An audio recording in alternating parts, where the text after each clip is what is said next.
إن الحمد لله نحمده ونستعينه ونستغفره ونعوذ بالله من شرور أنفسنا ومن سيئات أعمالنا من يهده الله فلا مضل له ومن يضلله فلا هادي له أشهد أن لا إله إلا الله وحده لا شريك له وأشهد أن محمدا عبده ورسوله أما بعد فأعوذ بالله من الشيطان الرجيم إنا أرسلناه في ليلة مباركة إنا كنا منذرين فيها يفرق كل أمر حكيم. عن أسامة بن زيد رضي الله تعالى عنه أنه قال: سألت النبي صلى الله عليه وسلم: لم أدرك تصوم شهرا من الشهور ما تصوم في شعبان، فقال النبي صلى الله عليه وسلم: هذا شهر بين رجب ورمضان يغفل عنه الناس وتعرض فيه الأعمال عند الله سبحانه وتعالى وأحب أن أعرض عملي وأنا صائم. সম্মানিত উপস্থিতি, যাবতীয় প্রশংসা, হামদ ও সানা মহাপরাক্রমশালী আল্লাহ সুবহানাহু তাআলার শানে নিয়োজিত। আলহামদুলিল্লাহ। তারপর পরই দরুদ ও সালাম বর্ষিত হোক সর্বশেষ সর্বশ্রেষ্ঠ রাসূল আহমদ মুহাম্মদ মুস্তাফা সাল্লাল্লাহু আলাইহি ওয়াসাল্লামের উপর। আজকে আমাদের আলোচনার সংক্ষিপ্ত বিষয়বস্তু হচ্ছে, আজ থেকে কিছুদিন পরেই বাংলাদেশে ঘটা করে সরকারি ছুটির মাধ্যমে যে দিবসটি উদযাপন করা হবে সেই বিষয়ে এবং তার সাথে সংশ্লিষ্ট আনুষঙ্গিক আরও কিছু গুরুত্বপূর্ণ বিষয়ে কথা বলার চেষ্টা করব ইনশাআল্লাহুল আজিজ। পৃথিবীতে অতীতে যত ধর্ম এসেছিল, ইহুদি, খ্রিস্টান বা আমরা যদি হিন্দু ধর্মকেও গণ্য করি, তাহলে এই ধর্মগুলো ধ্বংস হয়ে যাওয়ার পিছনে, নষ্ট হয়ে যাওয়ার পিছনে সবচেয়ে বড় মাধ্যম হচ্ছে অনুষ্ঠান সর্বস্ব ধর্ম। ধর্মটা শুধু অনুষ্ঠানের মধ্যে সীমাবদ্ধ হয়ে গেছে।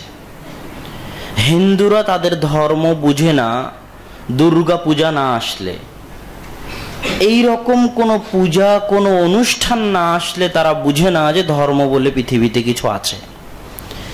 ইহুদি খ্রিস্টানেরাও যতক্ষণ না তাদের বড়দিন আসে, যতক্ষণ না 31st নাইট আসে, যতক্ষণ না ঈসা আলাইহি সালাতু ওয়াসসালামের জন্মদিন আসে, ততক্ষণ তারা ধর্মটাকে নিজেদের জীবনে পালন করতে হবে মর্মে তারা উপলব্ধি করতে পারে না। তো যে ধর্মকেই, চলন্ত গতির ধর্মকে যদি আপনি ধ্বংস করে দিতে চান, তো ওই ধর্মকে অনুষ্ঠান সর্বস্ব বানিয়ে দিতে হবে, যে শুধু অনুষ্ঠানের দিন সবাই ধার্মিক, অনুষ্ঠান শেষ আর কেউ ধর্ম পালন করবে না। তো ইসলামকেও একই পদ্ধতিতে ধ্বংস করার ষড়যন্ত্র রচনা করা হয়েছে এবং মুসলমানেরা তার মধ্যে আবদ্ধ। এদেশের শত মুসলমান আছে, হাজারো মুসলমান আছে, শতকরা 90% মুসলমান যারা শুধু অনুষ্ঠান মাত্র ধর্ম বুঝে। শবে বরাতের দিন মসজিদ ভর্তি, শবে বরাত নাই, মুসল্লি নাই। রমাজান মসজিদ ভর্তি, রমাজান নাই, মুসল্লি নাই। ঈদুল ফিতর মাঠে সবাই গেছে, ঈদুল ফিতর শেষ নাই। ইফতারির সময় সবাই আছে, ইফতারি শেষ নাই। ঈদুল আজহা সবাই গেছে, ঈদুল আজহা শেষ নাই। শুধু অনুষ্ঠান কেন্দ্রিক, শুক্রবারের দিন মসজিদে আসতে হবে, শুক্রবার শেষ নাই। এরকম একদল মুসলমান আছে যারা ইসলামকে অনুষ্ঠান সর্বস্ব বানিয়ে ছেড়েছে। তার মধ্যে কিছু কিছু অনুষ্ঠান শরীয়তে প্রমাণিত হলেও, আল্লাহ সুবহানাহু তাআলা কর্তৃক প্রদত্ত হলেও, অধিকাংশ অনুষ্ঠান হচ্ছে বেদাতি অনুষ্ঠান। তার মধ্যে অচিরেই যেটা আসবে, তো সেই অনুষ্ঠান বিষয়ে কথা বলার আগে আমাদেরকে জানতে হবে যে আমরা যে মাসে অবস্থান করছি এই মাসটার ফজিলত কি। রাসূল সাল্লাল্লাহু আলাইহি ওয়াসাল্লাম রমাজানের পরে আয়েশা রাদিয়াল্লাহু তাআলা আনহার হাদিস, উম্মে সালামার হাদিস, ওসামা বিন যায়েদের হাদিস, আরো বহু সাহাবীর হাদিস যে রাসূল সাল্লাল্লাহু আলাইহি ওয়াসাল্লাম রমাজানের পরে সবচেয়ে বেশি সিয়াম পালন করতেন আমরা যে মাসে অবস্থান করছি শাবান মাস, সেই মাসে। কেন? রাসূল সাল্লাল্লাহু আলাইহি ওয়াসাল্লাম দুটি কারণ উল্লেখ করেছেন। এক, হাদা শাহরুন বাইনা রজব ও রমাদান ইউগফালু আনহুন নাস, এই মাসটি এমন মাস যা রজব এবং রমাজানের মধ্যে, এবং মানুষ এই মাস থেকে গাফেল। কেন? রজব হচ্ছে হারাম মাস, যে কয়টা মাস হারাম মাস তার মধ্যে একটা রজব, এই জন্য মানুষ সেটাকে গুরুত্ব দেয়। রমাজান, এই মাসকে মানুষ গুরুত্ব দেয়, কিন্তু এই দুই মাসের মাঝামাঝি যে মাসটি আছে শাবান, এই মাসকে মানুষ গুরুত্ব দেয় না। মানুষ এই মাস সম্পর্কে গাফেল থাকে, অজ্ঞ থাকে, গুরুত্ব দিতে চায় না। তো প্রত্যেক যে কাজকে মানুষ গুরুত্ব দেয় না, আমাদের উচিত সেই কাজকে জীবিত করা। রাসূল সাল্লাল্লাহু আলাইহি ওয়াসাল্লাম এই উদ্দেশ্য নিয়ে শাবানকে গুরুত্ব দিয়েছেন, জীবিত করেছেন। দুই, মানুষের আমল আল্লাহর দরবারে পেশ করা হয়। তো মানুষের আমল আল্লাহর দরবারে পেশ হওয়ার তিনটা ধরন আছে। এক, দৈনিক। রাসূল সাল্লাল্লাহু আলাইহি ওয়াসাল্লাম বলছেন, ইয়াতাআকাবুনা ফীকুম মালাইকাতুল লাইলি ওয়া মালাইকাতুন নাহার, দুনিয়ার মানুষ তোমাদেরকে পিছা করে, তোমাদের অনুসন্ধান করে, তোমাদের পিছনে চলে রাতের ফেরেশতা আর দিনের ফেরেশতা। ওয়ায়াজতামিউনা ফি সালাতিল আসরি ওয়াল ফজর, আর রাতের ফেরেশতা দিনের ফেরেশতা একত্রিত হয় ফজরের সালাতের সময় এবং আসরের সালাতের সময়। যাদের ডিউটি ফজরের সালাতে শুরু হয়েছে তাদের ডিউটি আসরের সালাতে শেষ হয়, আর যাদের ডিউটি আসরের সালাতে শুরু হয়েছে তাদের ডিউটি ফজরের সালাতে শেষ হয়। তারপরে ডিউটি শেষ করে সবাই যখন উপরে যায় তখন আল্লাহ সুবহানাহু ওয়া তাআলা বলে, ওয়া হুয়া আ'লামু বিহিম, আল্লাহ জানেন তার বান্দারা কি অবস্থায় আছে। তারপর আল্লাহ জিজ্ঞেস করেন ফেরেশতাকে যে কাইফা তারাকতুম ইবাদি, আমার বান্দাদেরকে তুমি কিভাবে রেখে আসলে দুনিয়াতে। তখন ফেরেশতা বলে, যে ফেরেশতা আসরে জয়েন করেছিল এবং ফজরে ফিরে যাচ্ছে সেই ফেরেশতা বলে, আল্লাহ যখন আসরে গেছিলাম তখনও তারা সালাত অবস্থায়, এখন যখন ফিরে আসতেছি তখনও তারা সালাত অবস্থায়। এটা কিন্তু ঘরে বসে এই সালাত এর মধ্যে গণ্য হবে না। মসজিদে এসে যে জামাতে সালাত আদায় করতেছে তার জন্য এই ফজিলত। আজকে মুসলিম সমাজে যত ফিতনা বড় রূপ আকার ধারণ করেছে তার মধ্যে এটা একটা ফিতনা। মুখে সুন্দর দাড়ি, টাকনোর উপর প্যান্ট, দিনী ভাই, কিন্তু জামাতের সালাতে নাই, ফজরের সালাতে নাই, এশার সালাতে নাই। অথচ জামাতে সালাতের গুরুত্ব অপরিসীম এবং সীমাহীন। ডিটেইলস আরেকদিন বলা যাবে, কিন্তু সারমর্ম শুনে রাখেন। এক, যে জামাতে সালাত আদায় করে তার নেকি যে একাই সালাত আদায় করে তার চেয়ে 25 বা 27 গুণ বেশি। আপনার ব্যবসায় যদি 25,000 টাকা, 27,000 টাকা, 25 লক্ষ টাকা, 27 লক্ষ টাকা লস হয়, তাহলে আপনাকে কেমন কষ্ট লাগবে। এটাও একটা ব্যবসা, এটাও একটা কি ব্যবসা, নেকির ব্যবসা। এখানে যদি আপনার 25-27 গুণ লস হয় তাহলে আপনার কষ্ট হয় না। কেন? এই ব্যবসার গুরুত্ব আপনি বুঝেন না। দুই, যদি আপনি জামাতে সালাত আদায় করতে আসেন প্রত্যেক ধাপে একটি করে মর্যাদা বাড়বে, একটি করে গুনাহ মাফ হবে। তিন, যদি আপনি জামাতে সালাত আদায় করতে আসেন যতক্ষণ মসজিদে বসে থাকবেন ফেরেশতা ততক্ষণ আপনার জন্য আল্লাহর দরবারে ক্ষমা প্রার্থনা করবে। চার, যদি আপনি নিয়মিত মসজিদে সালাত আদায় করতে আসেন জামাতে, তাহলে আপনি আল্লাহর ওই বান্দাদের অন্তর্ভুক্ত হয়ে যাবেন যেই বান্দাদের কথা রাসূল সাল্লাল্লাহু আলাইহি ওয়াসাল্লাম বলেছেন, সাবআতুন ইউদিল্লুহুমুল্লাহু ইয়াওমা লা দিল্লা ইল্লা দিল্লুহ, কঠিন কিয়ামতের মাঠে 7 শ্রেণীর মানুষকে আল্লাহ সুবহানাহু ওয়া তাআলা আরশের নিচে ছায়া দিবেন। তার মধ্যে এক শ্রেণীর মানুষ হচ্ছে কলবুহু মুআল্লাকুম বিল মাসাজিদ, যার অন্তরটা মসজিদের সাথে যুক্ত। যদি নিয়মিত 5 ওয়াক্ত সালাতে মসজিদে আসেন তাহলে তাদের অন্তর্ভুক্ত হয়ে যাবেন যাদেরকে আল্লাহ কিয়ামতের মাঠে আরশের ছায়া দিবেন। 5, যে ব্যক্তি টানা 40 দিন তাকবীরে তাহরিমা, প্রথম তাকবীরের সাথে 5 ওয়াক্ত সালাত আদায় করবে, তার জন্য 2টা পুরস্কার। সে মুনাফিক নয় আর তাকে জাহান্নাম থেকে মুক্তি দিয়ে দেওয়া হবে। এটাও জামাতে সালাত আদায় না করলে আপনি পাবেন না। 6, যে এশা এবং ফজরের সালাত জামাতে আদায় করলো সে যেন সারা রাত তাহাজ্জুদের সালাত আদায় করলো। সম্মানিত উপস্থিতি, যে এশার সালাতে এবং ফজরের সালাত থেকে কারা অনুপস্থিত থাকে? মুনাফিকরা অনুপস্থিত থাকে। রাসূল সাল্লাল্লাহু আলাইহি ওয়াসাল্লামের হাদিস। এগুলো গেল শুধু ফজিলত। আর কঠিন ধমক কি? অন্ধ আল্লাহর রাসূলের দরবারে এসেছে, রাসূল সাল্লাল্লাহু আলাইহি ওয়াসাল্লামকে বলছে, আল্লাহ রাসূল আমি অন্ধ, আমি মসজিদে আসতে পাই না। আল্লাহ রাসূল তাকে বলেন, হাল তাস্তামিউন নিদা, তুমি কি আজান শুনতে পাও? তখন সে বলল, নাম, হ্যাঁ আমি আজান শুনতে পাই। তখন সে, তাহলে কোনো ওজর নাই, তাহলে মাফ হবে না। আজান শুনতে পাও, কোথায় আসতে হবে? মসজিদে আসতে হবে। তো আমাদের সকলের মধ্যে এই বিষয়ে গাফলতি আছে। আল্লাহ সুবহানাহু ওয়া তাআলা আমাদের এই গাফলতি দূর করার তৌফিক দান করুক, আল্লাহুম্মা আমিন। তো বলছিলাম, মানুষের আমল আল্লাহর দরবারে পেশ হয় তিন ভাবে। এক, দৈনিক। দৈনিকটা কখন? আসরের সময় আর ফজরের সময়। যখন আপনি জামাতে সালাত আদায় করতে আসবেন, তখন আল্লাহ দেখবে, ফেরেশতারা দেখবে যে আপনার দৈনিক আমলের সময় আপনি জামাতে সালাতরত আছেন। দুই, আমল পেশ হয় সাপ্তাহিক। সাপ্তাহিক আমল 2 দিন পেশ হয়, সোমবার এবং বৃহস্পতিবার। 3, বাৎসরিক আমল আল্লাহ সুবহানাহু ওয়া তাআলার দরবারে পেশ হয় শাবান মাসে। রাসূল সাল্লাল্লাহু আলাইহি ওয়াসাল্লাম বলেছেন, উহিব্বু, আমি ভালোবাসি যে আমার আমল আল্লাহর দরবারে পেশ করা হবে এমত অবস্থায় আমি রোজাদার, সিয়াম অবস্থায় আছি। এবার তারপরে আসি একটু তাত্ত্বিক আলোচনা, ইলমি আলোচনা, যে রাসূল সাল্লাল্লাহু আলাইহি ওয়াসাল্লামের পক্ষ থেকে আরো 2টি হাদিস পাওয়া যায়।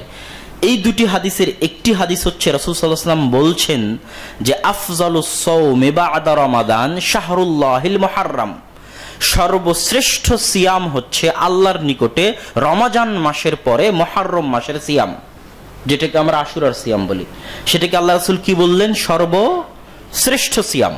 আর এক হাদিস রাসূল সাল্লাল্লাহু আলাইহি ওয়াসাল্লাম বলতেছেন, আফজালু, সর্বশ্রেষ্ঠ সিয়াম হচ্ছে সাওমু দাউদ, দাউদ আলাইহিস সালাতু ওয়াস সালামের সিয়াম।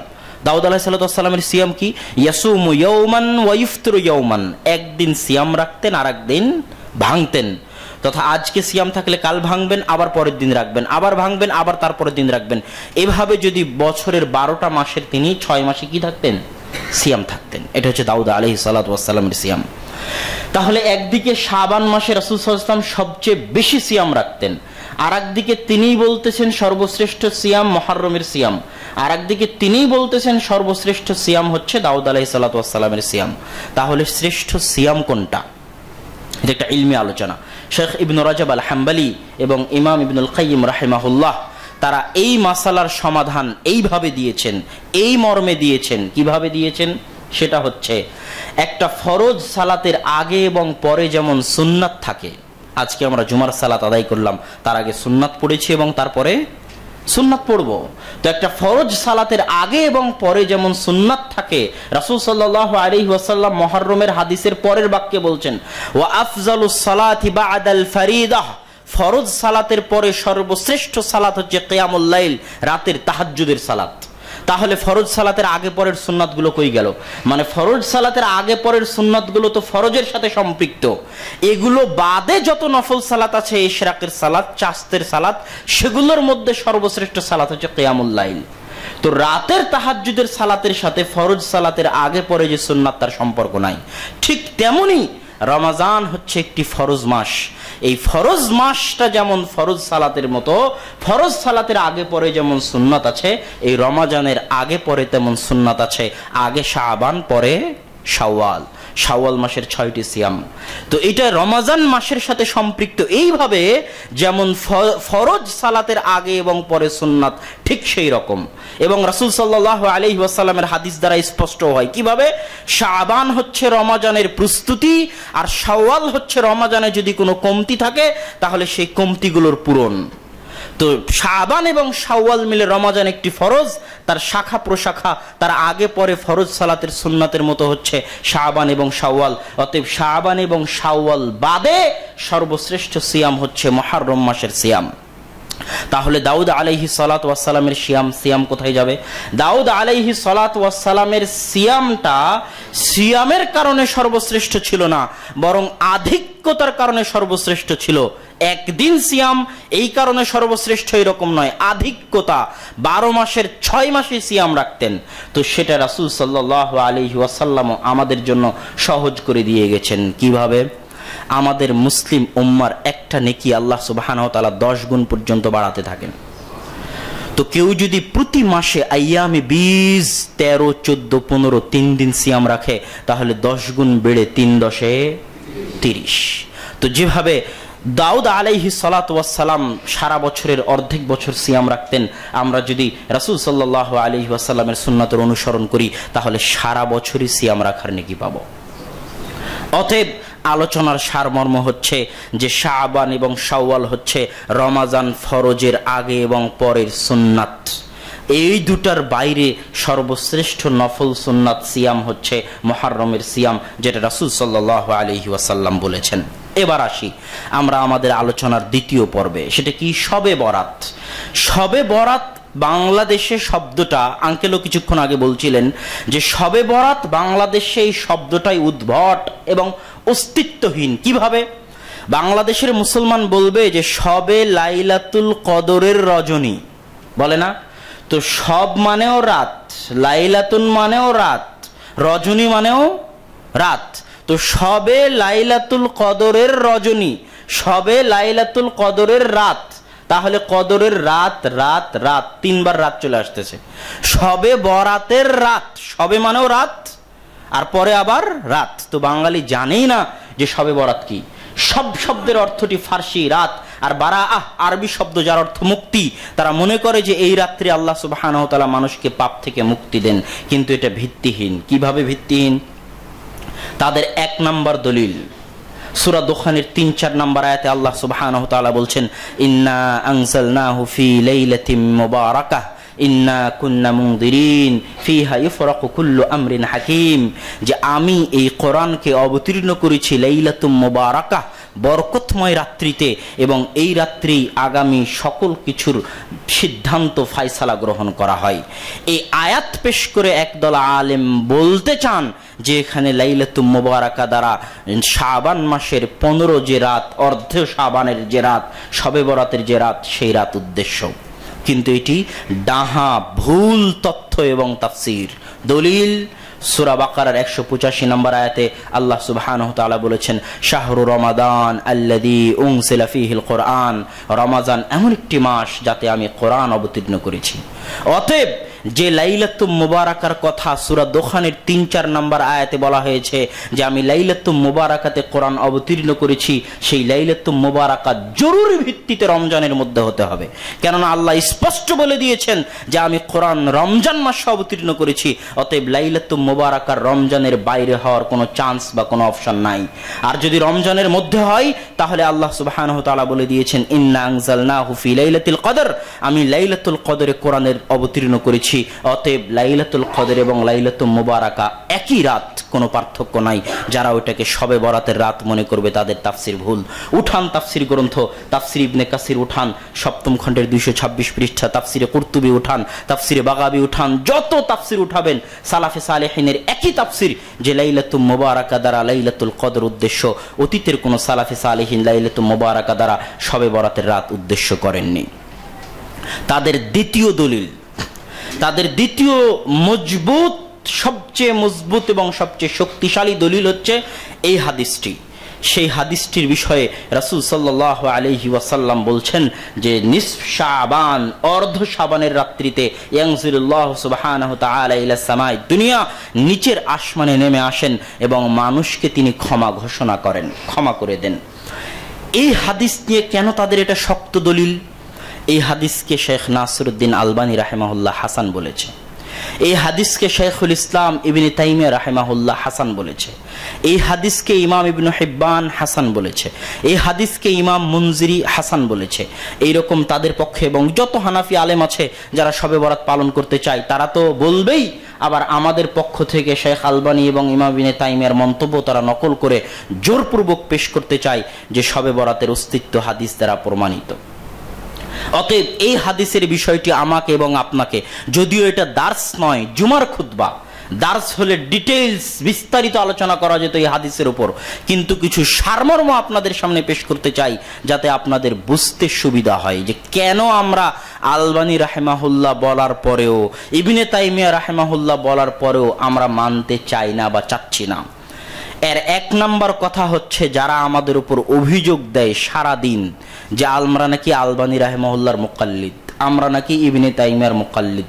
তো আমাদের এই আমলটা তাদের জন্য জবাব যে আমরা পৃথিবীতে কারো তাকলিদ করি না, একমাত্র রাসূল সাল্লাল্লাহু আলাইহি ওয়াসাল্লাম এবং আল্লাহ সুবহানাহু ওয়া তাআলার তাকলিদ করি, তাছাড়া দ্বিতীয় কারো তাকলিদ করি না। তার জ্বলন্ত প্রমাণ এই আমল। এবার একটা জিনিস মনে রাখেন, শবে বরাতের এই হাদিস একাই সহিহ একাই হাসান তা কিন্তু নয়। এইটা অনেকেই ভুল বুঝে। প্রথম ভুল ধারণা এই জায়গাতে, শবে বরাতের এই ফজিলত মর্মে যে আল্লাহ সুবহানাহু ওয়া তাআলা নিচের আসমানে নেমে আসেন এবং মানুষকে ক্ষমা করেন, এই ফজিলত মর্মে যত হাদিস এসেছে সব হাদিস জয়ীফ। যত হাদিস এসেছে সব হাদিস জয়ীফ। স্বয়ং নাসিরউদ্দিন আলবানী সব হাদিসকে জয়ীফ বলেছেন। যারাই তাহকিক করতে আসবে তারাই জয়ীফ বলবে, একাই কোনো হাদিস সহিহ নয়। তাহলে কাহিনী কি? কাহিনী হচ্ছে আলবানী রাহিমাহুল্লাহ এইরকম 7-8টা জয়ীফ হাদিসকে এক জায়গায় করে বলছেন যে এতগুলো জয়ীফ হাদিস একত্রিত হওয়াতে হাদিসটা হাসান। ইবনে তাইমিয়া রাহিমাহুল্লাহ বলছেন এতগুলো জয়ীফ হাদিস একত্রিত হওয়াতে হাদিসটা হাসান। এটা হচ্ছে কাহিনী। কেউ যদি মনে করে যে হাদিস একাই সহিহ তাহলে ভুল করবে। আপনাকে জানতে হবে হাদিসের 4টি প্রকার আছে। এক, সহিহ লিজাতিহি, সহিহ লিগাইরিহি, হাসান লিজাতিহি, হাসান লিগাইরিহি। মনে না থাকলেও একটু বুঝার চেষ্টা করেন। হাদিস সহিহ হওয়ার জন্য 5টি শর্ত। মা রাওয়াহু তাম্মুদ দাবতি আদলুন মুত্তাসিলুস সানাদি গায়রে মুআল্লিন ওয়ালা শাযিন।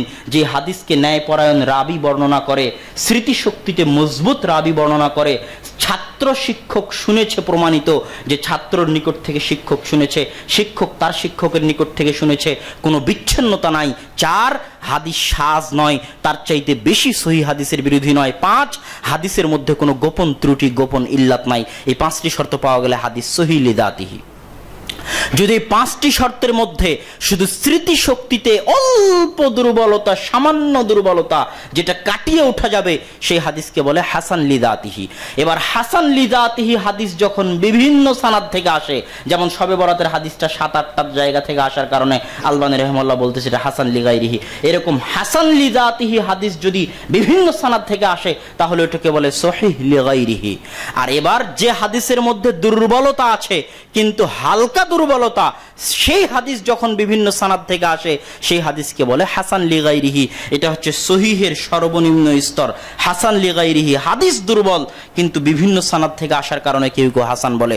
আর উসুলে হাদিসের জগতে সবচেয়ে কঠিন আলোচনা, সবচেয়ে ভয়াবহ আলোচনা, সবচেয়ে ভয়ঙ্কর আলোচনা হচ্ছে এটা। এত সহজ নয় যে আপনি 2-3টে হাদিস জয়ীফ এক জায়গায় করলেন আর বলে দিলেন যে এই হাদিসটা হচ্ছে হাসান লিগাইরিহি। এটা এত সহজ নয়। এই জন্য যত ইখতিলাফ মুহাদ্দিসিনদের মধ্যে তৈরি হয়েছে তার অধিকাংশ ইখতিলাফ এই জায়গায় তৈরি হয়েছে। আপনি মুহাদ্দিসদের অনেক মুনকিরে হাদিস আছে যারা অভিযোগ উত্থাপন করে যে তোমাদের মুহাদ্দিসদের মধ্যে তো হাদিস সহিহ জয়ীফ নিয়ে ইখতিলাফ। আরে এরকম কোন ইখতিলাফ তুমি পাবা না যে এক মুহাদ্দিস একটা হাদিসকে সহিহ বলতেছে আর আরেক মুহাদ্দিস ওই হাদিসকে জাল বলতেছে। এরকম ইখতিলাফ নাই। কথা মনে হয় বুঝাতে পারিনি। ইখতিলাফ কোন জায়গায়? এক মুহাদ্দিস একটা হাদিসকে জয়ীফ বলতেছে আর আরেক মুহাদ্দিস মানতেছে যে ওই হাদিস জয়ীফ, কিন্তু আরো 3-4 সানাদ থেকে আসার কারণে ওই মুহাদ্দিস ওই হাদিসকে হাসান বলতেছে। এই জায়গাতেই হচ্ছে অধিকাংশ ইখতিলাফ। এর বাইরে হাদিসে কোনো ইখতিলাফ নাই। সব জায়গায় অধিকাংশ 90% ক্ষেত্রে মুহাদ্দিসদের সিদ্ধান্ত একমত। তো এখানেও এই হাদিসও ইখতিলাফ হয়ে গেছে। তো আমি আপনাকে আগে যেটা বুঝাতে চাইলাম যে শবে বরাতের হাদিস একাই এককভাবে সহিহ হাসান এরকম নয়, অন্যের সহযোগিতা নিয়ে কেউ কেউ বলেছে। এবার সব হাদিসকে এক জায়গায় করার পরেও যারা এই হাদিসকে জয়ীফ বলেছে তারা কারা? সব হাদিসকে এক জায়গা করার পরও, এতগুলো জয়ীফ হাদিসকে একত্রিত করার পরও এই হাদিসকে জয়ীফ বলেছেন ইবনে তাইমিয়ার ছাত্র ইবনুল কাইয়িম রাহিমাহুল্লাহ। এই হাদিসকে জয়ীফ বলেছেন ইমাম কুরতুবী রাহিমাহুল্লাহ। এই হাদিসকে জয়ীফ বলেছেন ইবনুল আরাবী রাহিমাহুল্লাহ। এই হাদিসকে মুতাকাদ্দিমিন যত মুহাদ্দিস গেছেন তাদের কারো পক্ষ থেকে এই হাদিসকে হাসান বা সহিহ মন্তব্য পাওয়া যায় না। এমনকি আলবানী রাহিমাহুল্লাহর সমকালীন যারা আছেন, ইবনে বাজ রাহিমাহুল্লাহ, ইবনে উসাইমিন রাহিমাহুল্লাহ, এমনকি আলবানী রাহিমাহুল্লাহর ছাত্র যারা আছেন তারাও এই হাদিসকে জয়ীফ বলেছেন সব সানাদকে একত্রিত করার পরেও। শুধু তাই নয়, বর্তমান ভারত, পাকিস্তান, বাংলাদেশে হানাফিদের বিখ্যাত আলেম, যেহেতু আমাদের মন্তব্য পেশ করে তো আমরাও একটু তাদের মন্তব্য পেশ করি। হানাফিদের বিখ্যাত আলেম মুফতি তাকি উসমানী পাকিস্তানি, তিনি তার দারসে তিরমিজির 2য় খণ্ডের মধ্যে এই হাদিসের সকল সানাদকে একত্রিত করার পরও শবে বরাতের ফজিলতের এই হাদিসকে জয়ীফ বলেছেন। সম্মানিত উপস্থিতি, এবার আমরা বললাম যে ডিটেইলস আলোচনা করা যাবে না, কিন্তু সারমর্ম বলি যে এই হাদিসকে আমরা কেন দুর্বল বলে গণ্য করি। এই হাদিসকে দুর্বল বলে গণ্য করার কয়েকটি কারণ আছে, সেই কারণগুলো আপনাদের সামনে পেশ করি। সূক্ষ্ম কারণ, 1 নাম্বার সূক্ষ্ম কারণ, এই হাদিসের যত সানাদ আছে সব সানাদ কোথাও না কোথাও গিয়ে মাকহুল রাহিমাহুল্লাহর নিকটে গিয়ে মিলিত হয়।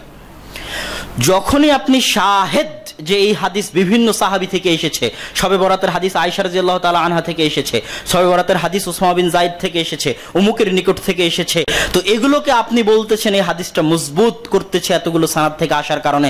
কিন্তু আমি বলবো একটা সূক্ষ্ম জিনিস আপনার চোখ এড়িয়ে গেছে, সেটা কি? এত সাহাবী থেকে আসলেও সানাদ নিচে এসে একজনের নিকটেই কোনো না কোনোভাবে মিলিত হচ্ছে, তিনি হচ্ছেন মাকহুল রাহিমাহুল্লাহ। এবার ইবনে রাজব হাম্বলী রাহিমাহুল্লাহ তার লাতাইফুল মাআরিফ এই বইয়ের মধ্যে একটা সূক্ষ্ম কথা বলে গেছেন, অতি সূক্ষ্ম কথা, যে মাকহুল রাহিমাহুল্লাহ এই হাদিসটা অধিকাংশ সময় মুরসালান বর্ণনা করতেন, মাঝখানে কাউকে উল্লেখ করতেন না, ডাইরেক্ট বলতেন ক্বালা রাসূলুল্লাহ সাল্লাল্লাহু আলাইহি ওয়াসাল্লাম।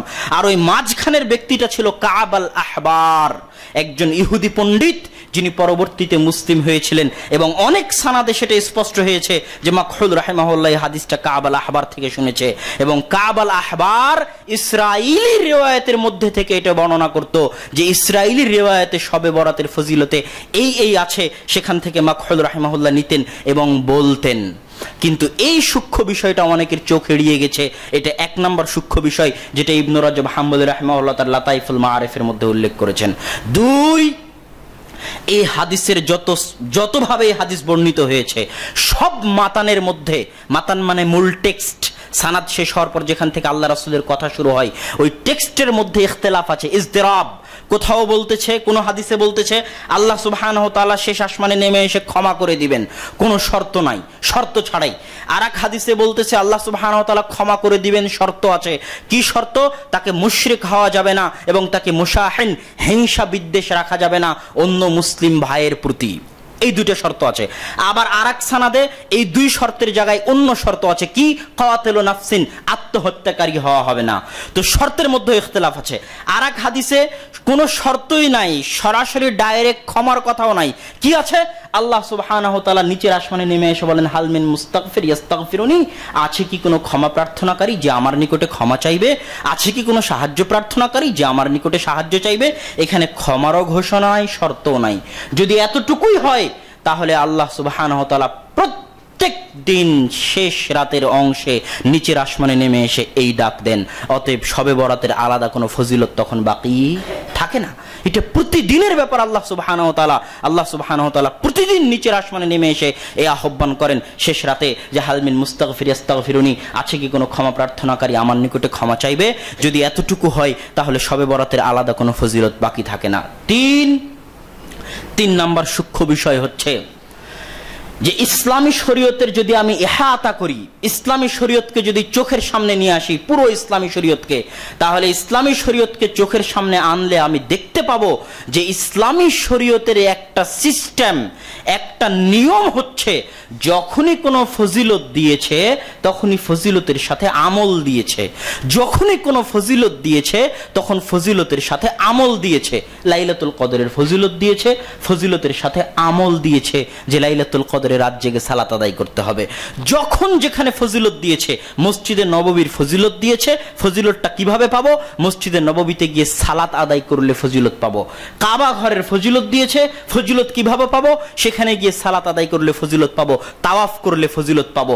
যত আমল আছে, যত আমল, আরাফার দিনে আল্লাহ সুবহানাহু ওয়া তাআলা ফজিলত দিয়েছে, ফজিলতের সাথে আমল দিয়েছে যে সেই দিন আপনাকে কি রাখতে হবে? সিয়াম রাখতে হবে। ইসলামী শরীয়তকে সামনে রাখলে এই রকম পাওয়া যায় না যে শুধু ফজিলত আছে আমল নাই, শুধু ফজিলত আছে আমল নাই, এরকম উদাহরণ নগণ্য, বিরল পাওয়া যায় না। অতএব ইসলামী শরীয়তকে সামনে রাখলে এটাই হওয়া উচিত ছিল যে যদি শবে বরাতের ফজিলত থাকে তাহলে শবে বরাতের দিন কি দিতে হবে? আমল দিতে হবে। কথা মনে হয় বুঝাতে পারিনি। যদি শবে বরাতের ফজিলত থাকে তাহলে কি থাকতে হবে? আমল থাকতে হবে। কিন্তু শবে বরাতের দিন আমলের ব্যাপারে সহিহ হাদিস তো বহু দূরের কথা, একটা জয়ীফ হাদিসও নাই যে শবে বরাতের দিন সালাত আদায় করো, শবে বরাতের দিন সিয়াম রাখো, শবে বরাতের দিন কবর জিয়ারত করো, শবে বরাতের দিন রুহুরা ফিরে আসে, শবে বরাতের দিন হালুয়া রুটি বানাও। শবে বরাতের দিনের ফজিলতের হাদিস নিয়ে তো আমি আলোচনা করলাম, কিন্তু ফজিলত যদি মেনেই নেই তাহলে আমলের ব্যাপারে সহি হাদিস দূরে থাকা একটা জয়ীফ হাদিসও নাই। তখন তুমি বলবা, এখানে আরো একটা কথা বলে নি, যে তাহলে ক্ষমা করবে, যে শবে বরাতের দিন আল্লাহ সুবহানাহু ওয়া তাআলা নিচের আসমানে নেমে আসবেন এবং ক্ষমা করে দিবেন, এতটুকুই হাদিস। যে হাদিসটা আমরা দাবি করতেছি এখনো যে হাদিস জয়ীফ, এবং আরো বিস্তর ডিটেইলস আলোচনা করলে স্পষ্ট হয়ে যাবে যে আলবানী রাহিমাহুল্লাহ এবং ইবনে তাইমিয়া রাহিমাহুল্লাহর সিদ্ধান্তের মধ্যে ত্রুটি আছে। এটাই সঠিক সিদ্ধান্ত যে হাদিসের মধ্যে ইল্লাত আছে, এই হাদিসের মধ্যে ইজতিরাব আছে, এই হাদিস জয়ীফ, দুর্বল। সানাদগুলো গভীরভাবে বিশ্লেষণ করলে সেটা ধরা পড়ে, কিন্তু জুমার খুতবায় ওইভাবে ডিটেইলস বলা সম্ভব নয়। কোনোদিন যদি দাস হয় তাহলে সেখানে স্পষ্টভাবে পেশ করার চেষ্টা করবো ইনশাআল্লাহ। এখন যদি আমল নাই, ফজিলত আছে, তাহলে কি প্রমাণিত হচ্ছে? যে কেউ যদি শবে বরাতের রাত্রে গুনাহের কাজেও লিপ্ত থাকে, কেউ যদি শবে বরাতের রাত্রিতে গান বাজনা নিয়েও ব্যস্ত থাকে, কেউ যদি শবে বরাতের রাত্রিতে সালাত সিয়াম কিছুই না করে, তবু হাদিস অনুযায়ী আল্লাহ সুবহানাহু ওয়া তাআলা তাকে ক্ষমা করে দিবেন। শবে বরাতের রাতে নিচের আসমানে নেমে আসবেন আর ক্ষমা করে দিবেন, এটাই কিন্তু হাদিস। সুতরাং এটাও এই হাদিসের উপর ত্রুটি, ইল্লাত, যে আমলবিহীন ফজিলত কিভাবে হয়। তখন একদল মানুষ বলবে যে ভাই আমরা তো আমল করি, আমরা তো শবে বরাতের দিন সিয়াম রাখি, আমরা তো শবে বরাতের দিন রাত্রে সালাত আদায় করি। তখন আমি তাকে পাল্টা প্রশ্ন করব, তুমি যে আমল করো তার দলিল কই? তার প্রমাণ তোমাকে দিতে হবে। তুমি যে আমল করো এই আমলের দলিল কই? কেন? রাসূল সাল্লাল্লাহু আলাইহি ওয়াসাল্লাম বলে, আল্লাহ সুবহানাহু ওয়া তাআলা বলে গেছেন, আল ইয়াউমা আকমালতু লাকুম দীনাকুম ওয়া আতমামতু আলাইকুম নি'মাতি ওয়া রাদিতু লাকুমুল ইসলাম দীনা। আজকে আমি দ্বীনকে পরিপূর্ণ করে দিলাম। বিদায় হজ্জের দিন এই আয়াত অবতীর্ণ হয়ে রাসূল সাল্লাল্লাহু আলাইহি ওয়াসাল্লাম লক্ষ জনতাকে সামনে সাক্ষী রেখে বলে গেছেন যে হাল বাল্লাগতুর রিসালাহ, আমি কি আমার রিসালাতের দায়িত্ব পৌঁছে দিয়েছি? সবাই বলেছে হ্যাঁ, আপনি আপনার রিসালাতের দায়িত্ব পৌঁছে দিয়েছেন।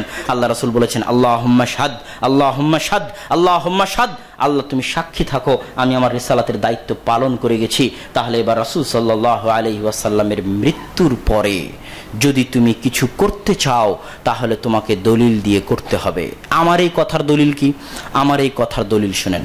একদিন আব্দুল্লাহ বিন আব্বাস রাদিয়াল্লাহু তাআলা আনহু এবং মুআবিয়া রাদিয়াল্লাহু তাআলা আনহু একসাথে উমরা এবং হজ করতেছিলেন।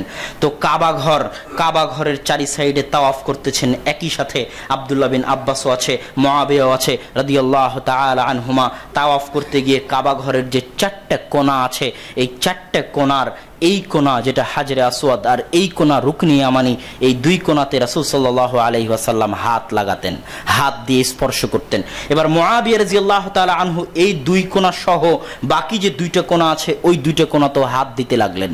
তখন আব্দুল্লাহ বিন আব্বাস রাদিয়াল্লাহু তাআলা আনহু জিজ্ঞেস করছেন, লিমা তাস্তালিমু হাদাইনি রুকনাইন? মুআবিয়া রাদিয়াল্লাহু তাআলা আনহু, আমি আব্দুল্লাহ বিন আব্বাস আল্লাহর রাসূলের সাথে উমরা করেছি, হজ করেছি, তাওয়াফ করেছি, আল্লাহ রাসূলকে কোনোদিন রুকনি ইয়ামানি এবং হাজরে আসওয়াদ বাদ দিয়ে কোথাও হাত লাগাতে দেখিনি, আপনি কেন বাকি দুইটা রুকনেও বাকি দুইটা কোণাতেও হাত লাগাচ্ছেন? তখন মুআবিয়া রাদিয়াল্লাহু তাআলা আনহু বললেন, আব্দুল্লাহ বিন আব্বাস, হাদা কাবা বাইতুল্লাহ লাইসা মিনহু শাইউম মাহজুরা, এটা তো আল্লাহর ঘর, এটা তো কাবা, মহান ঘর, অতি দামি ঘর। এই ঘরের কিছু অংশ কি পরিত্যাগ করা যেতে পারে? এই ঘরের কোনো অংশ কি ছেড়ে দেওয়া যেতে পারে? এই ঘরের প্রত্যেক অংশে আমি হাত লাগাতে চাই। এবার আব্দুল্লাহ বিন আব্বাস রাদিয়াল্লাহু তাআলা আনহু কিছু বললেন না, একটা আয়াত ছাড়া, সূরা আহজাবের 21 নম্বর আয়াত, লাকাদ কানা লাকুম ফি রাসূলিল্লাহি উসওয়াতুন হাসানাহ, দুনিয়ার মানুষ তোমাদের জন্য রাসূল সাল্লাল্লাহু আলাইহি ওয়াসাল্লামের মধ্যে রয়েছে উত্তম সর্বোত্তম আদর্শ। এই একটি আয়াত পড়ে আব্দুল্লাহ বিন আব্বাস রাদিয়াল্লাহু তাআলা আনহু এটাই বুঝাতে চাইলেন, যেহেতু আল্লাহর রাসূল আমাদের জন্য সর্বোত্তম আদর্শ, সেহেতু তিনি যদি শুধু দুইটি কোণায় হাত লাগিয়ে থাকেন তাহলে আমাদেরকেও কি করতে হবে?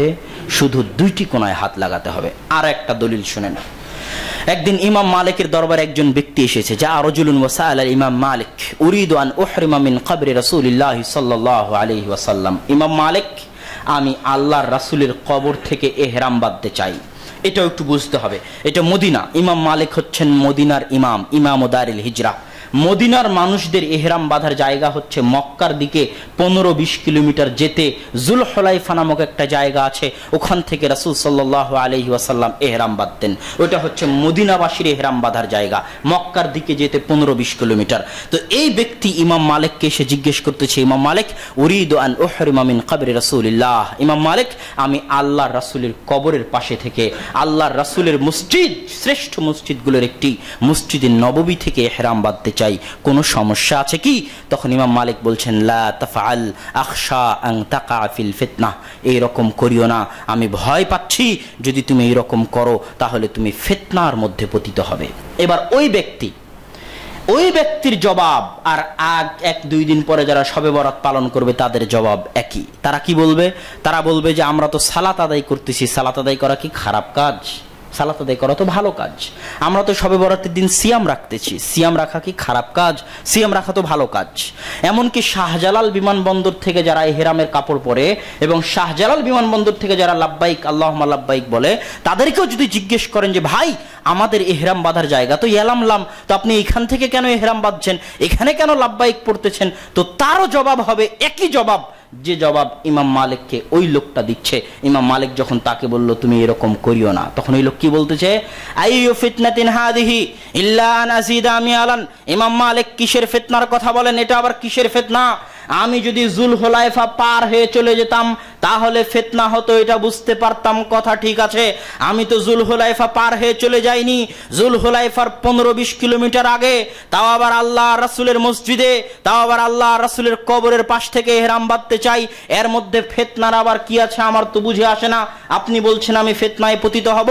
তখন ইমাম মালিক রাহিমাহুল্লাহ বলছেন, আল্লাহর বান্দা, আইয়ু ফিতনাতিন আ'যামু মিন হাদিহি সাবাকতা ইলা ফাদিলাতিন কাসার আনহা রাসূলুল্লাহ সাল্লাল্লাহু আলাইহি ওয়াসাল্লাম।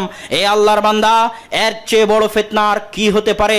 তুমি এমন আমল, এমন কাজ, এমন ফজিলতের দিকে এগিয়ে যাচ্ছ, যে আমল, যেই কাজ, যেই ফজিলতের পিছনে আসমানের নিচে জমিনের উপরে সর্বশ্রেষ্ঠ মানুষ, সর্বোত্তম মানুষ, সবচেয়ে পরহেজগার মানুষ, সর্বশ্রেষ্ঠ রাসূল মুহাম্মদ সাল্লাল্লাহু আলাইহি ওয়াসাল্লাম এগিয়ে যাননি।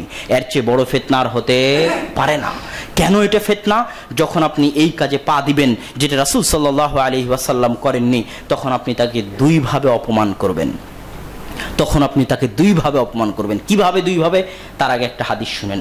একদিন রাসূল সাল্লাল্লাহু আলাইহি ওয়াসাল্লামের বাড়িতে আতা সালাসাতু রাহতিন, তিনজন মানুষ, তিনটা দল আল্লাহ রাসূলের বাড়িতে আসলো। ওয়া সাআলা আজওয়াজান নবী সাল্লাল্লাহু আলাইহি ওয়াসাল্লাম, আল্লাহ রাসূলের স্ত্রীদেরকে বিভিন্ন প্রশ্ন করলো, আল্লাহ রাসূল কিভাবে কি করেন না করেন। সেগুলো শোনার পর তাকাল্লুহা, তারা আল্লাহ রাসূলের আমলকে অনেক অল্প মনে করো। তারা বলল, আইনা নাহনু মিন রাসূলিল্লাহ সাল্লাল্লাহু আলাইহি ওয়াসাল্লাম, কোথায় আল্লাহ রাসূল, কোথায় আমরা? ইগফারু মা তাকাদ্দামা ওয়া মা তাআখার, রাসূল সাল্লাল্লাহু আলাইহি ওয়াসাল্লামের আগে এবং পরের সকল গুনাহ ক্ষমা করে দেওয়া হয়েছে। অতএব আল্লাহ রাসূলের এত কম আমলে চলবে, আমাদের এত কম আমলে চলবে না। তাহলে আমরা কি করব? একজন বলল, লা আনামু আবাদা, সারা রাত ঘুমাবো না, সারা রাত তাহাজ্জুদের সালাত আদায় করব। আর একজন কি বলল? লা উফতিরু আবাদা, কখনো সিয়াম ভঙ্গ করব না, প্রত্যেক দিন আসুমুস দাহরা, সারা বছর প্রত্যেক দিন সিয়াম পালন করব। আর একজন কি বলল? লা তাজাওয়াজু আবাদা, কোনোদিন বিবাহ করব না, কেননা বিবাহ করলে ইবাদতে কমতি আসে। এই বলে তারা চলে গেল। রাসূল সাল্লাল্লাহু আলাইহি ওয়াসাল্লাম বাড়িতে এসে ঘটনা শুনে তাড়াতাড়ি তাদেরকে খুঁজে বের করে বললেন, তোমরাই কি তারা? কুলতুম কাদা ওয়া কাদা, যারা এইরকম বলেছো। তখন তারা বলল, হ্যাঁ আমরাই তারা। এবার রাসূল সাল্লাল্লাহু আলাইহি ওয়াসাল্লাম বললেন, জেনে রাখো, আনা আতকাকুম ওয়া আখশাকুম লিল্লাহি সুবহানাহু ওয়া তাআলা, আমি মুহাম্মদ আসমানের নিচে জমিনের উপরে তোমাদের মধ্যে সবচেয়ে বেশি আল্লাহকে ভয় করি, সবচেয়ে বেশি পরহেজগার আমি কি করি? আমি রাত্রে সালাত আদায় করি এবং ঘুমাই। ওয়া আরকুত, আমি সিয়াম পালন করি এবং সিয়াম ভঙ্গ করি, এবং আমি বিবাহ করেছি, আমার সন্তান সন্ততি আছে। জেনে রাখো, মান রাগিবা আন সুন্নতি ফালাইসা মিন্নি, যারা আমার এই সুন্নাত থেকে মুখ ফিরিয়ে নেবে তারা আমার দলের অন্তর্ভুক্ত নয়। তাহলে কিভাবে আপনি অপমান করা হবে আল্লাহ রাসূলকে? এক, আপনি যদি এমন কোনো আমল করতে যান যেটা আল্লাহ রাসূল করেননি, তার মানে আপনি এটা বলতে চাচ্ছেন আপনি আল্লাহ রাসূলের চাইতে বেশি পরহেজগার, আপনি আল্লাহ রাসূলের চাইতে বেশি তাকওয়াবান। নাউযুবিল্লাহি মিন যালিক। দ্বিতীয় অপমান আপনি কিভাবে করবেন? আপনি বলতে চাচ্ছেন রাসূল সাল্লাল্লাহু আলাইহি ওয়াসাল্লাম তার রিসালাতের দায়িত্ব পালন করে যাননি। নাউযুবিল্লাহ, তিনি তার ধর্মে এটা ছিল যে শবে বরাত দিয়ে যেতে হবে, কিন্তু আল্লাহ রাসূল দিয়ে যাননি। এইভাবে তিনি মুসলিম উম্মাহকে ধোঁকা দিয়ে গেছেন। নাউযুবিল্লাহ। এই দুই দাবির মাধ্যমে আপনি রাসূল সাল্লাল্লাহু আলাইহি ওয়াসাল্লামকে অপমান করবেন। এই জন্য আপনাকে সাবধান হতে হবে। এখানে একটা মূলনীতি বলে যাই, এই মূলনীতি যদি মাথায় থাকে, শিরক বেদাতের মধ্যে, হালাল হারামের মধ্যে পার্থক্য করতে আমার এবং আপনার সুবিধা হবে। এই মূলনীতি বলার পরে আরো একটি গুরুত্বপূর্ণ কথা আছে। মূলনীতি কি? আপনি যদি আমাকে জিজ্ঞেস করেন যে মদ খাওয়া কি সুন্নাত না বিদআত, এই প্রশ্নটা কি ঠিক হবে?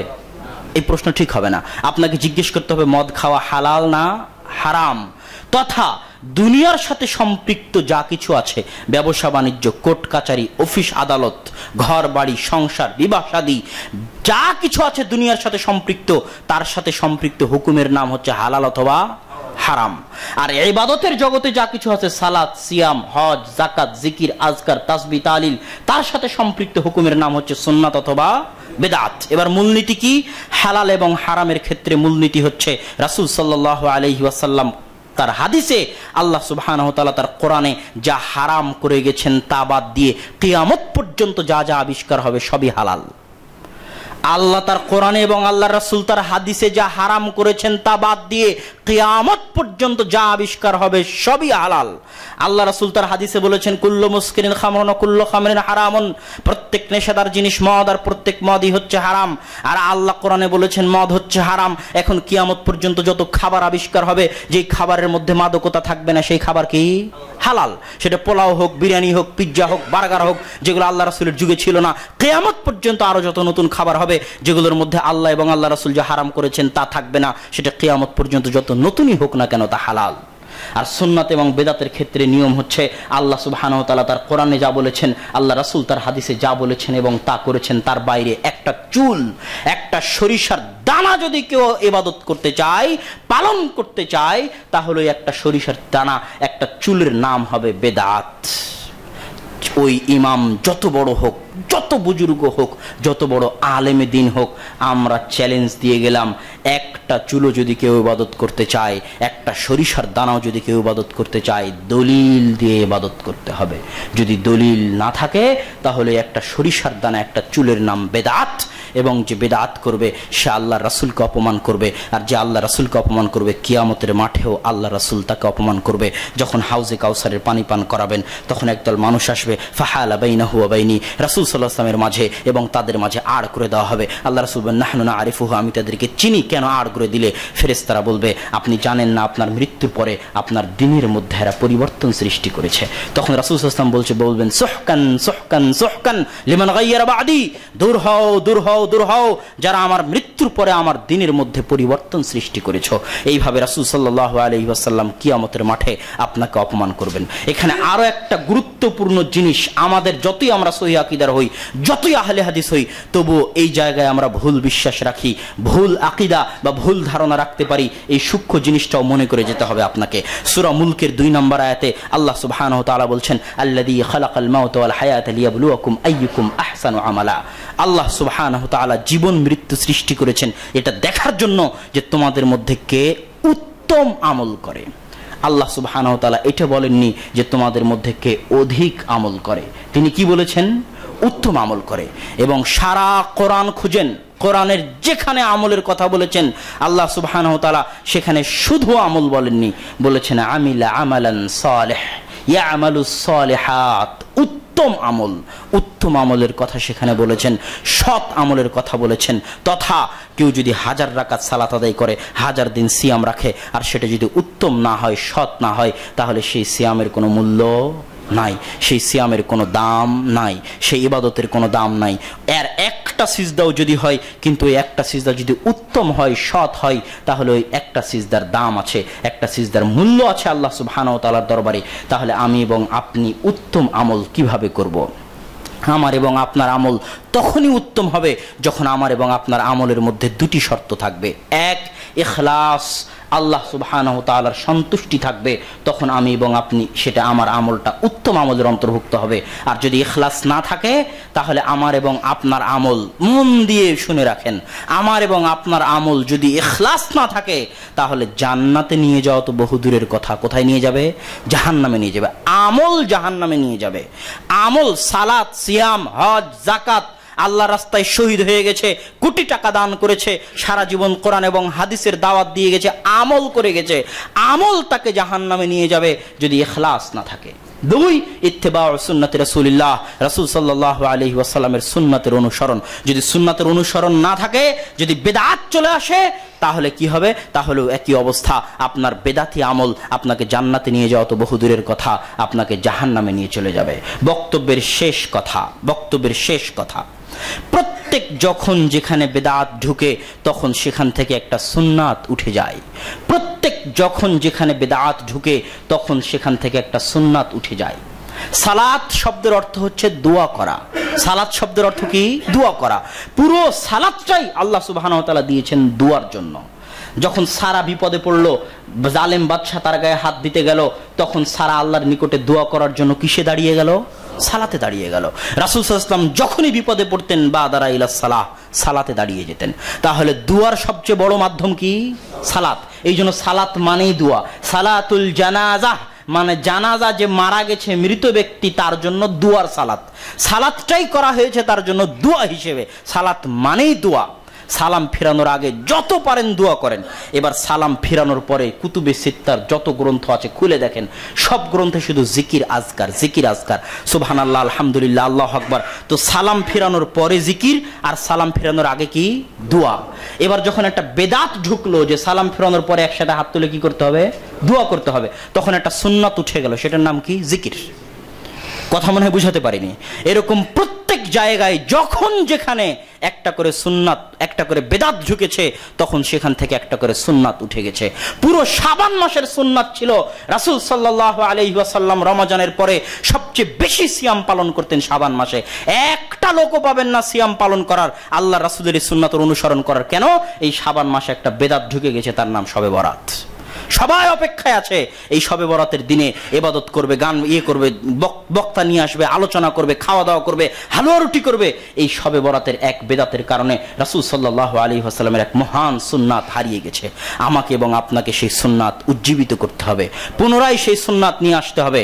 যারা আমরা এখনো শাবান মাসের সিয়াম রাখা শুরু করিনি, রাসূল সাল্লাল্লাহু আলাইহি ওয়াসাল্লামের এই সুন্নাতের অনুসরণে আমরা যেন শাবান মাসের সিয়াম রাখা শুরু করতে পারি। আল্লাহ আমাদের সেই তৌফিক দান করুক, আল্লাহ আমিন। কেন আমরা শাবান মাসের সিয়াম রাখবো? আমি আপনাকে এতটুকু বলে যেতে চাই, বক্তব্যের শেষাংশে এসে ফজিলত দেখার দরকার নাই। কেন সিয়াম পালন করবেন? ওই যে সূরা আহজাবের 21 নম্বর আয়াতে আল্লাহ সুবহানাহু ওয়া তাআলা বললেন, লাকাদ কানা লাকুম ফি রাসূলিল্লাহি উসওয়াতুন হাসানা। আমি আল্লাহ রাসূলের মধ্যে তোমাদের জন্য দিয়ে দিয়েছি উত্তম আদর্শ। উত্তম আদর্শ মানে একটা ছেলে যখন একটা নায়কের কাটিংয়ে চুল কাটে, একটা ছেলে যখন একটা নায়কের মতো জামা পরে, প্যান্ট শার্ট পরে, একটা মেয়ে যখন পাখির ড্রেস কিনে তখন তাকে জিজ্ঞেস করেন পাখির ড্রেস পরলে, এই স্টাইলে চুল কাটলে, এই স্টাইলে গেঞ্জি পরলে সে কোটি টাকা, লাখ টাকা পুরস্কার পাবে কিনা? পাবে না। তার কোনো বৈজ্ঞানিক উপকারিতা আছে কিনা? সে বলতে পারবে না। তার কোনো বৈজ্ঞানিক উপকারিতাও নাই, কোনো পুরস্কারও নাই। তাহলে কেন সে এইভাবে চুল কাটতেছে, কেন এইভাবে জামা পরতেছে? কেন? ওই নায়ক, ওই নায়িকাকে সে তার জীবনের আদর্শ মডেল হিসেবে গ্রহণ করেছে। সাহাবায়ে কেরাম তাদের চাইতে হাজার গুণ, লাখো গুণ, কোটি গুণ বেশি আল্লাহ রাসূলকে আদর্শ এবং মডেল হিসেবে গ্রহণ করেছিলেন। রাসূল সাল্লাল্লাহু আলাইহি ওয়াসাল্লামের হাদিস, আবু সাঈদ খুদরি বলতেছেন, বাইনামা কানা ইউসাল্লি বিনা রাসূলুল্লাহ সাল্লাল্লাহু আলাইহি ওয়াসাল্লাম, একদিন আল্লাহ রাসূল আমাদেরকে সালাত আদায় করাচ্ছিলেন। ফাখালা আনা আলাইহিমা ওয়া ওয়াদাহুমা আন ইয়াসারিহি, আল্লাহ রাসূল তার দুই পায়ের জুতা খুলে বাম পাশে রেখে দিলেন। আমরাও যারা মুসাল্লি উপস্থিত ছিলাম সবাই আমাদের পায়ের জুতা খুলে বাম পাশে রেখে দিলাম। এবার সালাম ফেরানোর পরে আল্লাহ রাসূল হতবাক, মা হামালাকুমা আন তাখলাউনি আলাকুমা, কি ব্যাপার সাহাবীরা, তোমরা তোমাদের পায়ের জুতা কেন খুলে ফেলেছো? তো সাহাবীরা বলল, আল্লাহ রাসূল, মানে তাদের ভাষাটা আমি একটু নিজের ভাষায় বলি, যে আমরা আমাদের পা থেকে জুতা খুললাম, এর কারণের পিছনে কোনো ফজিলতের প্রয়োজন নাই, কোনো বৈজ্ঞানিক উপকারিতার প্রয়োজন নাই। আমাদের নিকটে এর চেয়ে বড় কারণ আর কিছুই নয়, আমাদের নিকটে এর চেয়ে বড় কারণ আর কিছুই নয় যে আপনি মুহাম্মদ সাল্লাল্লাহু আলাইহি ওয়াসাল্লাম আপনার পা থেকে জুতা খুলে ফেলেছেন। আমি মনে হয় বুঝাতে পারি না আপনাদেরকে। এটাই হচ্ছে উসওয়াহ, আদর্শ মডেল হিসেবে গ্রহণ করা। এর চেয়ে বড় কোনো কারণের প্রয়োজন নাই যে রাসূল সাল্লাল্লাহু আলাইহি ওয়াসাল্লাম শাবান মাসে সিয়াম রাখতেন। এভাবে রাসূল সাল্লাল্লাহু আলাইহি ওয়াসাল্লামকে ভালোবাসতে হবে, এভাবে রাসূল সাল্লাল্লাহু আলাইহি ওয়াসাল্লামকে সম্মান করতে হবে। যারা ইশকে নবীর দাবি করে যে তারা আল্লাহ রাসূলকে ভালোবাসে, অথচ সারা দিন আল্লাহ রাসূলের সুন্নাতকে লঙ্ঘন করে বেদাত করার মাধ্যমে রাসূল সাল্লাল্লাহু আলাইহি ওয়াসাল্লামকে অপমান করতেছে, আমরা তার বিপরীতে সত্যিকার অর্থে যে আমরা রাসূল সাল্লাল্লাহু আলাইহি ওয়াসাল্লামকে ভালোবাসি তার প্রমাণ দিতে হবে রাসূল সাল্লাল্লাহু আলাইহি ওয়াসাল্লামের সুন্নাতের অনুসরণের মাধ্যমে। আল্লাহ সুবহানাহু ওয়া তাআলা আমাদের সেই তৌফিক দান করুক, আল্লাহুম্মা আমিন।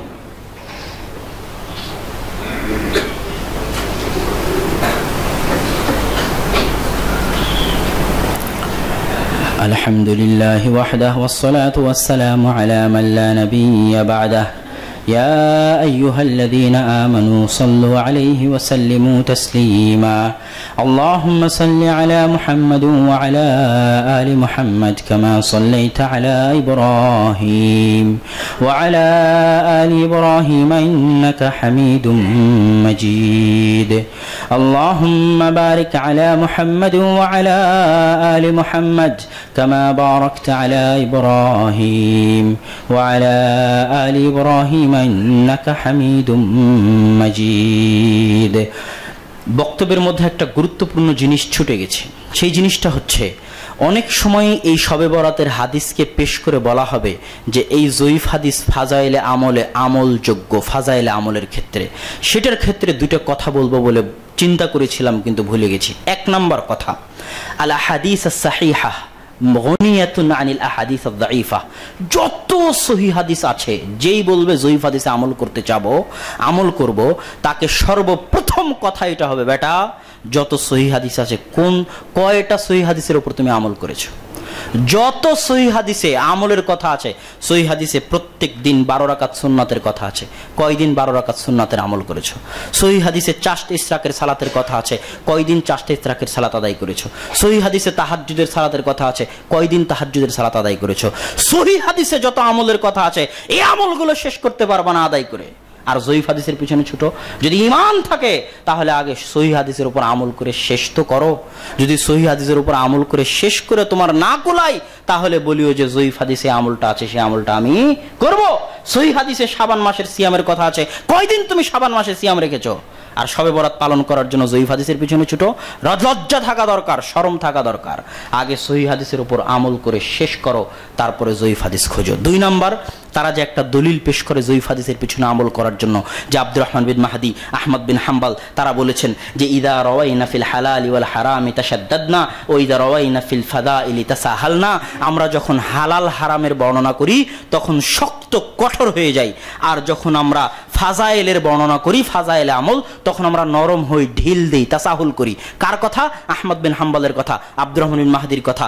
এই কথা পেশ করে তারা দাবি করে যে তোমাদেরই মুহাদ্দিসরা তো বলেছে যে হাদিস যদি হালাল হারামের ক্ষেত্রে হয় তাহলে আমরা বেশি কঠোর হই, আর হাদিস যদি ফাজাইলের ক্ষেত্রে হয় তাহলে আমরা একটু ছাড় দিই, করুক নাহিন ফাজাইল আমলের উপর আমল, এই আমরা একটু ছাড় দিই। এই কথা তো আহমদ বিন হাম্বলের, এই বলে আমাদেরকে ঘায়েল করে। কিন্তু আমাদের যুবকেরা বুঝে না যে এই কথার মধ্যে একটা সূক্ষ্ম গ্যাপ আছে, যে সূক্ষ্ম গ্যাপটা তারা ফাঁকি দিয়েছে। সেটা এই যুগের আরেকজন বড় মুহাদ্দিস আব্দুর রহমান বিন ইয়াহইয়া আল মুআল্লিমি তার লেখা গ্রন্থ আল আনওয়ারুল কাশিফার মধ্যে উন্মোচন করে দিয়েছেন। সেটা কি? মুহাদ্দিসরা এই কথা বলেননি, আবার পড়িয়েন। তারা যখন এই কথা বলবে তখন আরবি ইবারত এবং তার অনুবাদ আবার পড়িয়েন। মুহাদ্দিসরা এটা বলেনি যে যখন আমরা হালাল হারামের হাদিস পাই তখন তার উপর কড়াভাবে আমল করি, তখন সেটাকে যাচাই বাছাই করে যদি সহিহ হয় তখনই গ্রহণ করি এবং আমল করি, আর যখন ফাজাইলে আমল আসে তখন জয়ীফ হাদিসের উপরও আমল করি। এই কথা মুহাদ্দিসরা বলেননি। কি বলেছেন? রাওয়াইনা, যখন আমরা বর্ণনা করি, আমল করার কথা কেউ দেখাতে পারবে না।